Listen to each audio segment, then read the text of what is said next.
Indigestion and heart attack have very similar symptoms. So how do you know when to grab the Tums or head to the ER? We sat down with Dr. Brian Bean. Well, when I think of indigestion, I think of a few different things. I think of things that are happening up in the esophagus, like acid reflux. But then sometimes we think of things that are going on in the stomach, like irritations or gastritis or ulcers, things that are irritating the stomach lining for some reason. So how do you know when it's just heartburn or when it could be something more serious, say something like a heart attack? It's a very difficult thing to sort out. A lot of times, if it's something that you've had frequently before, if it's fairly mild, then you're probably a little less worried about it.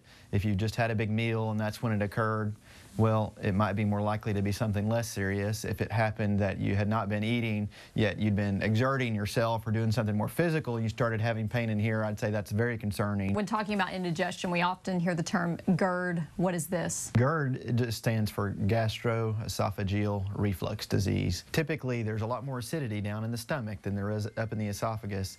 So some people are more predisposed, and certain factors can predispose us to that acid leaking up into the esophagus.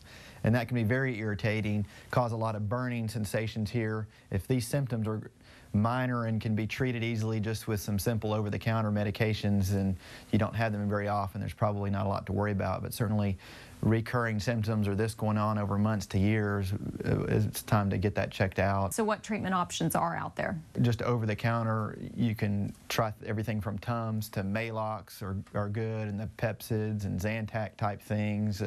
There's over-the-counter Prevacid and some of those that can be used as well. Chronic indigestion could be a sign of something more serious other than a heart attack, like an ulcer or gallbladder disease. If your symptoms get worse or don't seem to go away, it's time to make an appointment with your doctor. For today's St. Vincent Corner Clinic Report, I'm Jancy Sheets.